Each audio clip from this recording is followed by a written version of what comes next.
welcome to this week's Karma Cards. Okay, so energetically speaking, the Sun, Mercury, and Mars are all hanging out together in a stellium in the sign of Scorpio. So this is our being state, our thinking state, and how we take action are all aligned with Scorpio right now, which is the sign about deep truth. It's about uncovering or unveiling the truth and also purging all that is false so that the truth can fully be seen and experienced. That means energetically right now we're in this place where we're in a type of purging energy. We are literally looking for things that are a false story that we're telling ourselves. They're old patterns. They're things that no longer serve us. It's right now everything is sort of focused on that, including the message from the team, which I'll get to in a second. Now it's actually been kind of a quieter period with the KP index. We've been kind of at a 3 this whole time, so there's not a lot of geomagnetic energy right now. It's more of a calmer energy, which I think definitely helps us, but you might still be feeling that type of like bone tired energy as you feel like everything that isn't serving you is coming up. And it's really easy sometimes to misinterpret that energy, almost as if it can be misinterpreted as like, what am I doing wrong? And a great way to reframe that is, what am I doing right? Because if this is coming up, it means it's ready to be healed and let go. So if you find that you're facing old patterns, old self-sabotage, old stories, and it's like, why do I have to keep experiencing it? Your subconscious mind wants you to know because you're ready. You're actually ready to let it go now.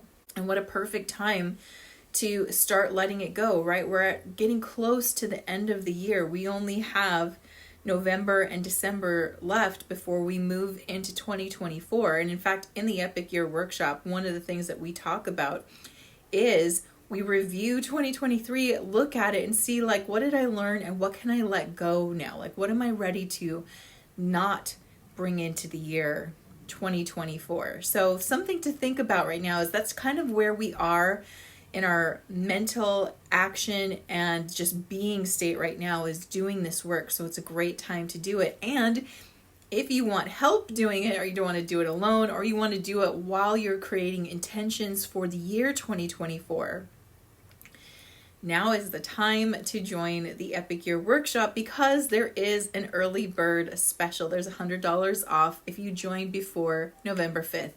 Here's the code. The link is in the description. When you go through checkout, apply that code and it'll instantly take $100 off. And of course, you can still sign up before the Epic Year Workshop, which is happening on November 15th. I had to think about it. 15th and 16th this year. This is a Wednesday and Thursday. It's a 2-day workshop.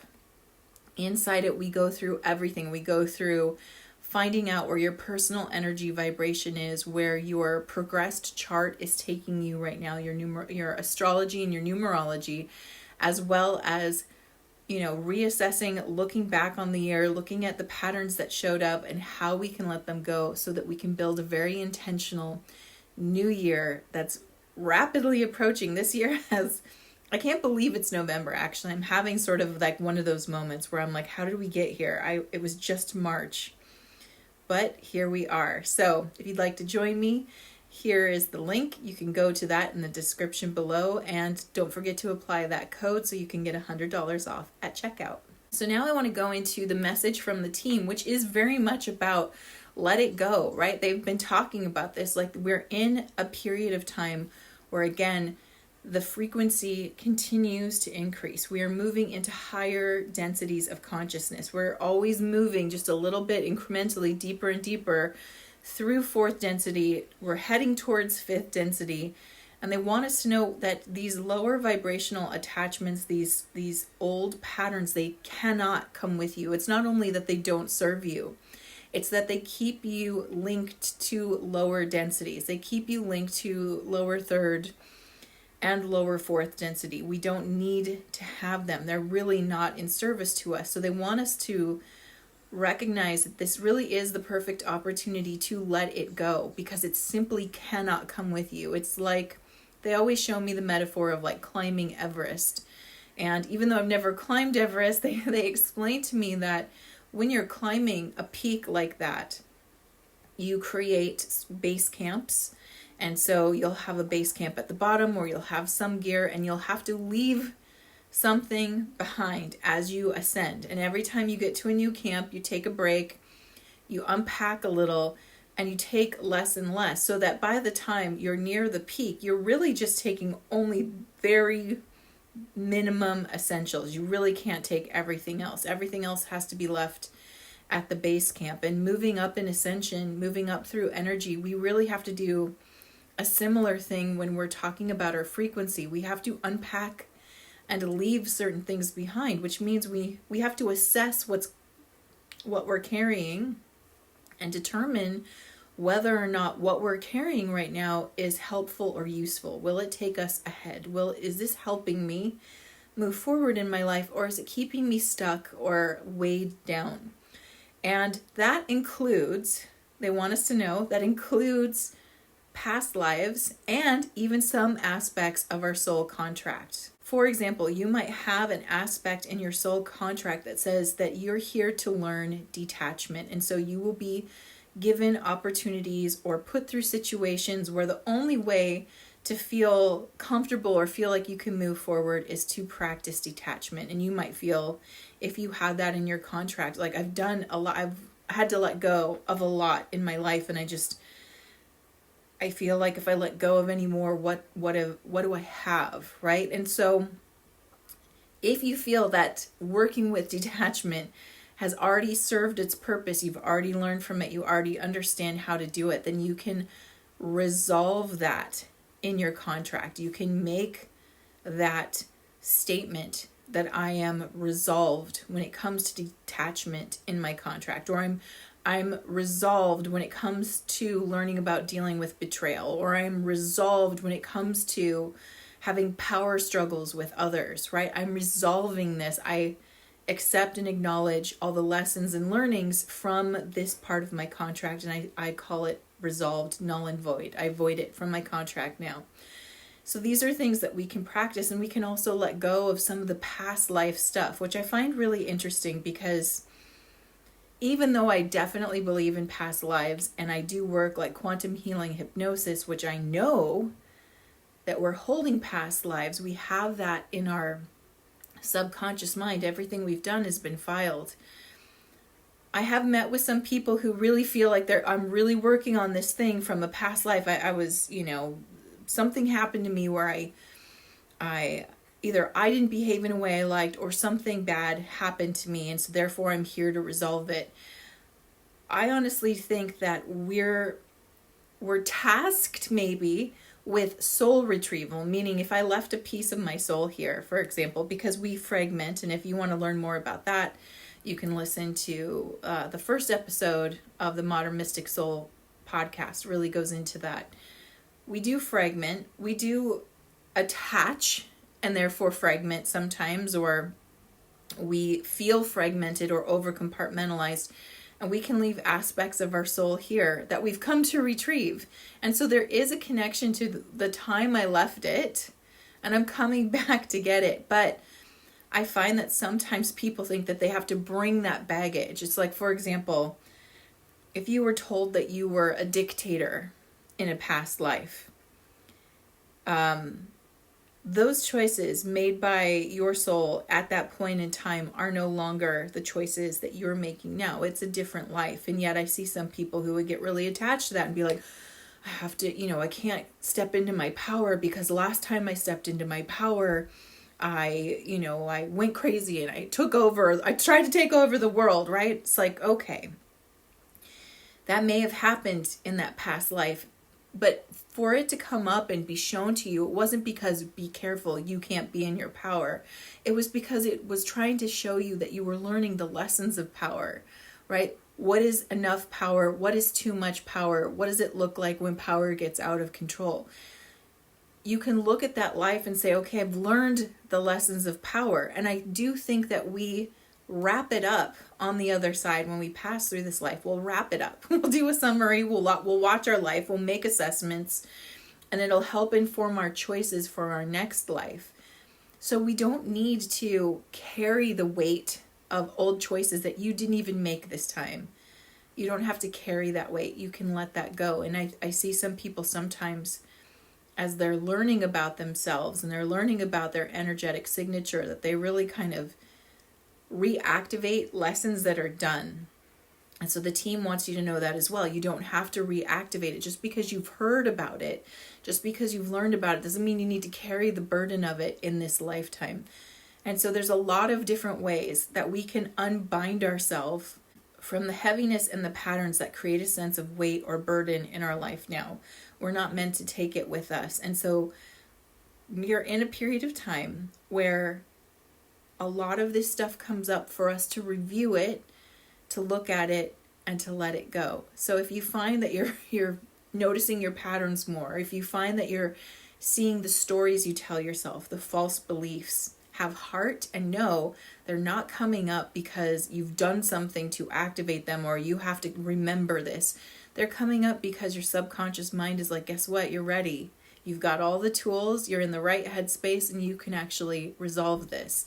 And the beautiful thing is our subconscious mind is always working to heal us. It wants you to resolve it. It wants to shelve it permanently. It wants to just take that book and put it on the shelf and say, she's done. No more. It's all done. We have the power to do it, but we have to do it with our conscious mind. It has to be a choice of, I get to be done now. So I want you to think about it this week. What's happening in your life? What pattern is coming up where you're like, okay, I see it. And you can make the choice of, I want to be done now.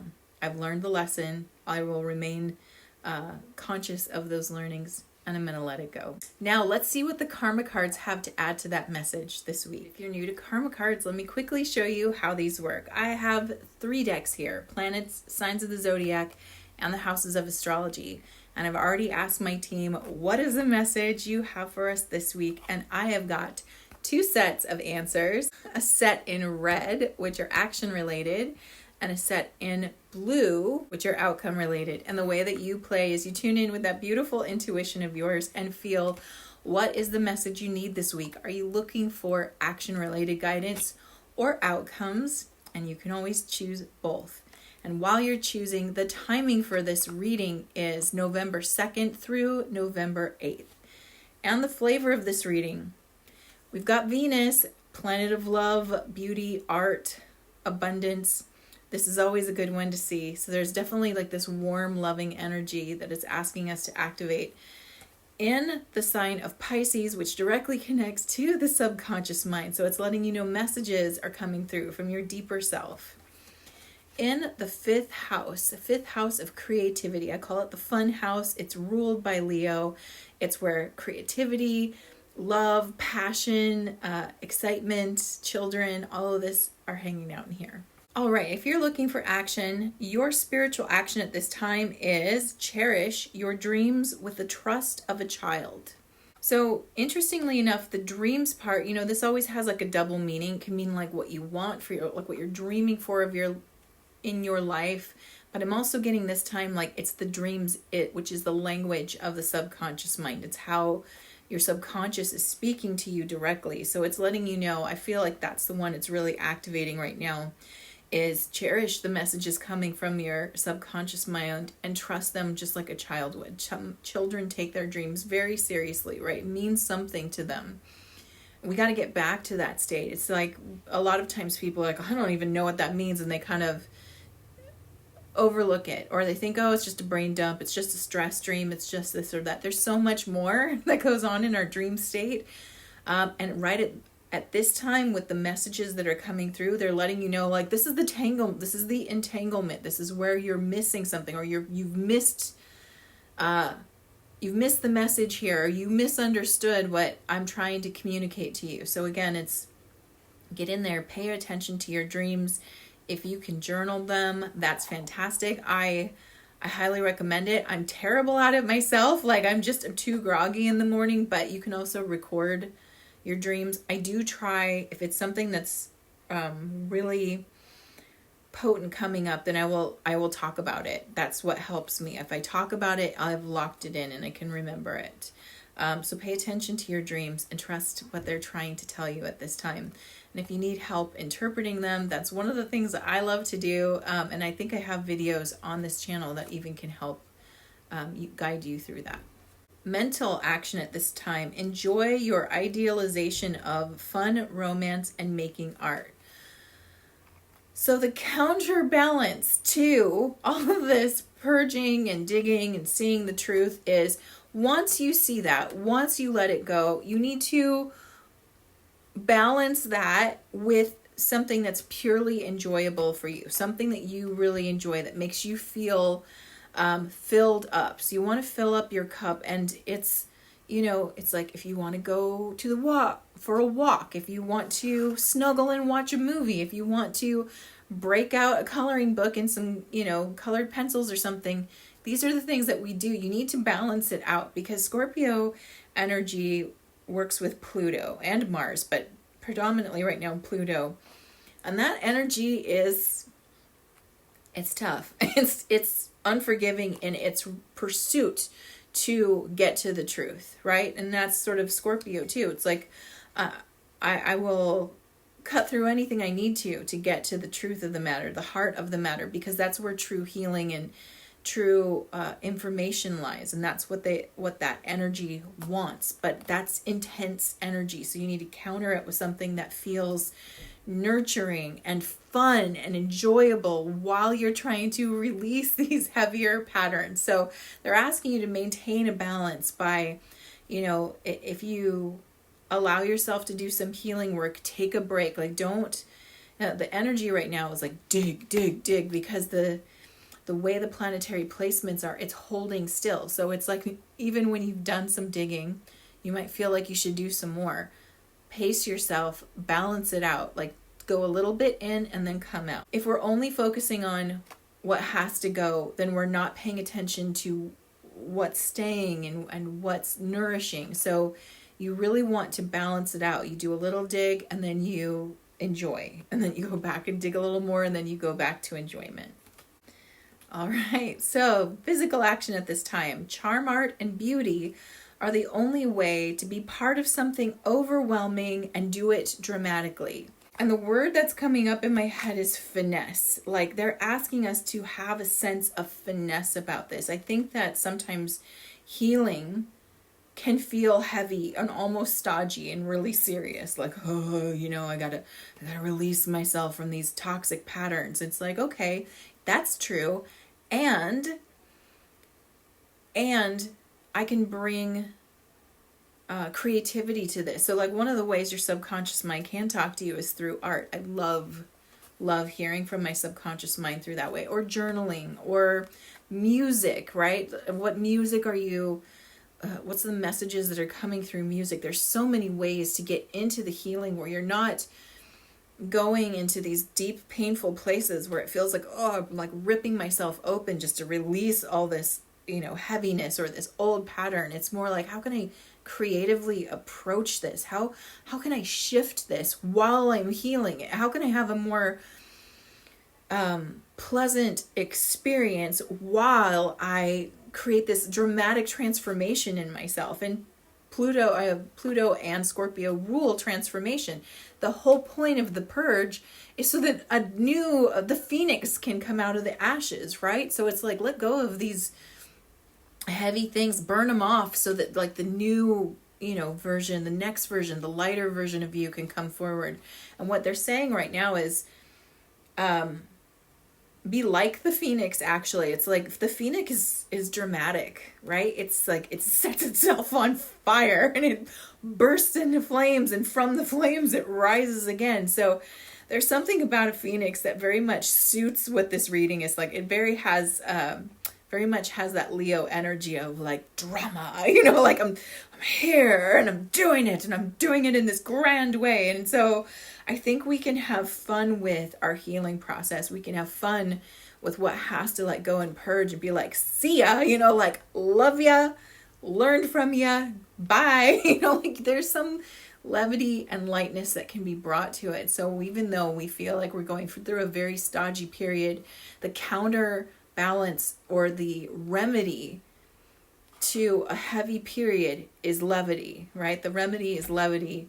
When it comes to the heavier the situation, the more light and humor and joy and fun you want to bring, because it'll bring that balance. It'll help you remember what you're doing it for. It's not just about picking yourself apart and like discarding parts of you. It's letting things go. It's burning it off. It's rising again, and rising in a new way where you feel refilled with life, right? You feel born into a new version of yourself. So they're asking us to remember, just because you're doing some heavy lifting right now doesn't mean you can't be, it's like, just because you're lifting a couch up a flight of stairs doesn't mean you can't be listening to some great music and laughing with someone about how ridiculous it is to get this couch around a corner, right? You can really actually enjoy yourself if you choose to.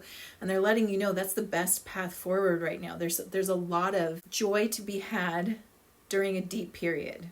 All right, now let's look at outcomes for Venus in Pisces in the 5th house, or the fun house.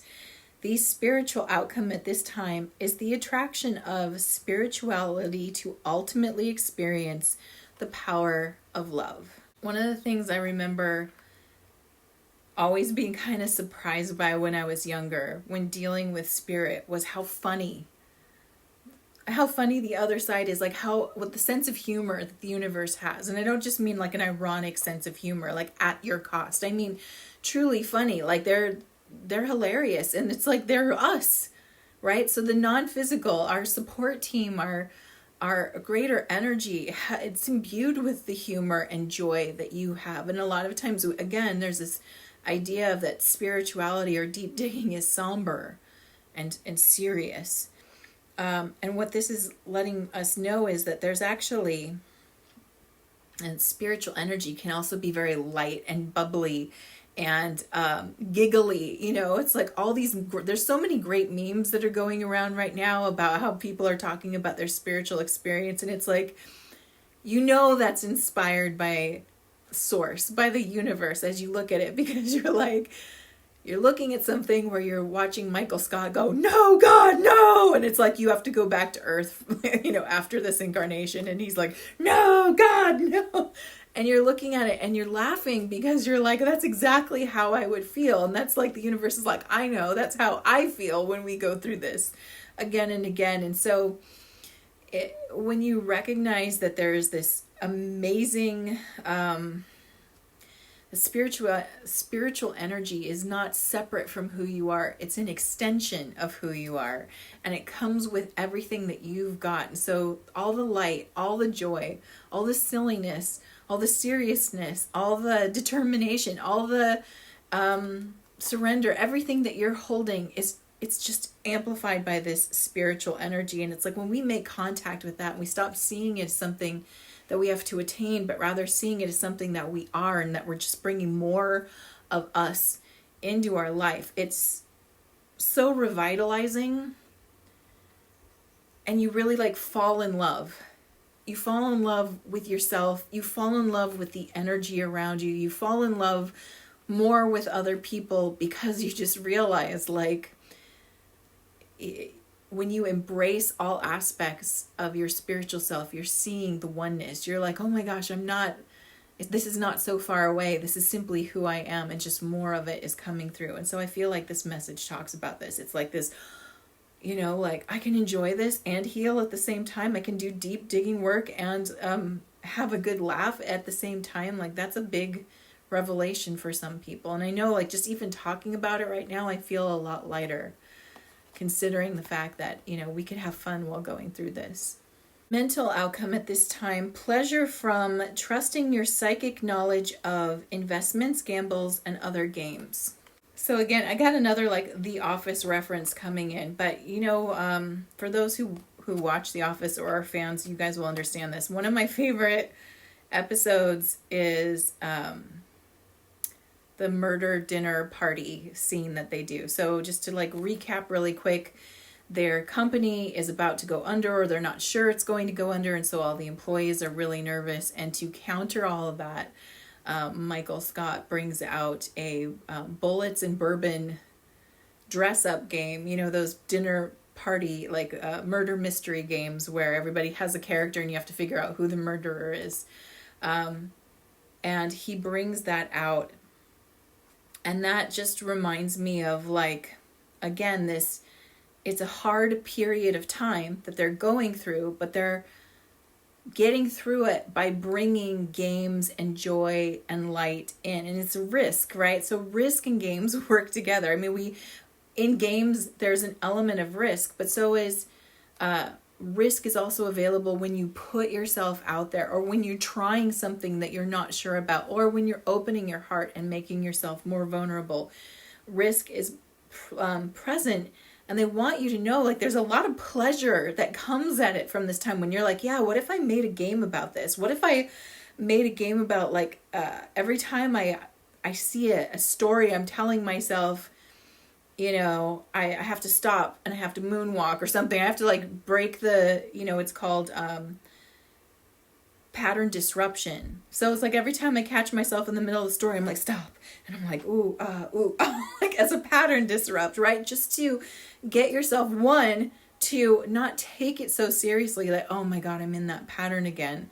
But to enjoy it, and also to make it more fun to break it. Like, if you're enjoying the process of dismantling false narratives and false beliefs and false patterns in your life, if you make that enjoyable, you're going to be much better at doing it, and you're probably not going to resist it, and you're going to move through it faster. So it's like there's a lot of pleasure in gamifying or taking a risk on enjoying yourself through this healing process. I love that. I would very much like to moonwalk every time I catch a pattern. I wonder what my husband would do. If every time I caught myself in the story, I was like, oh, I'm just fixing this. Physical outcome at this time. This is an interesting one. Good times resulting from the indecision of or about your creation. So again, this isn't about, like, it has to look good or it has to make sense for this to work. In fact, they're sort of saying here, the sillier you are right now, the more you're just like, I'm just trying to snap myself out of this heavy feeling. And I'm going to sort of activate that silly and playful part of yourself. You're guaranteed to move through this period with, you're going to have a good time. I mean, literally, you're going to have a good time. It's kind of guaranteed. If you can get into that state of, like, as I do this heavier work, I balance it out with this lightness, this levity, and this enjoyment of the process. I'm not going to resist it, or I'm not going to go into that state of, like, oh, I have to do this again. It's more like, nope, we're done. I'm canceled. I'm canceling this contract, and I'm slipping it under the door, universe. You can take that back. The more you can make it almost whimsical or just fun or silly, the easier this is. And the less you feel like you're doing work, the more you feel like I'm just breaking free, and I'm giving myself permission to enjoy life, even if life looks a little heavier, or even if life looks difficult. If you want to have an overwhelming impact on the state of the world right now, find joy, find the fun, find the light, and then be in that state. And when you're in that state, you are that state. When you are that state, you spread it around, and you're helping lighten the load.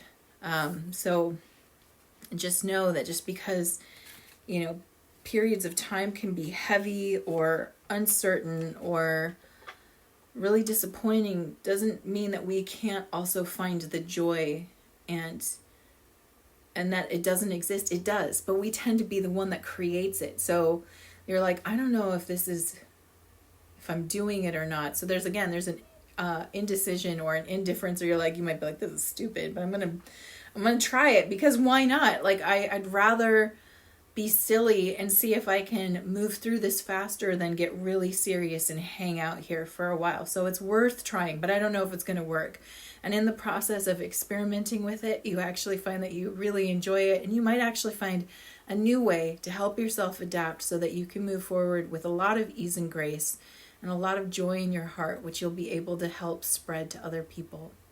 And with that, I'm sending you so much love. Have a wonderful week, and I'll see you next time.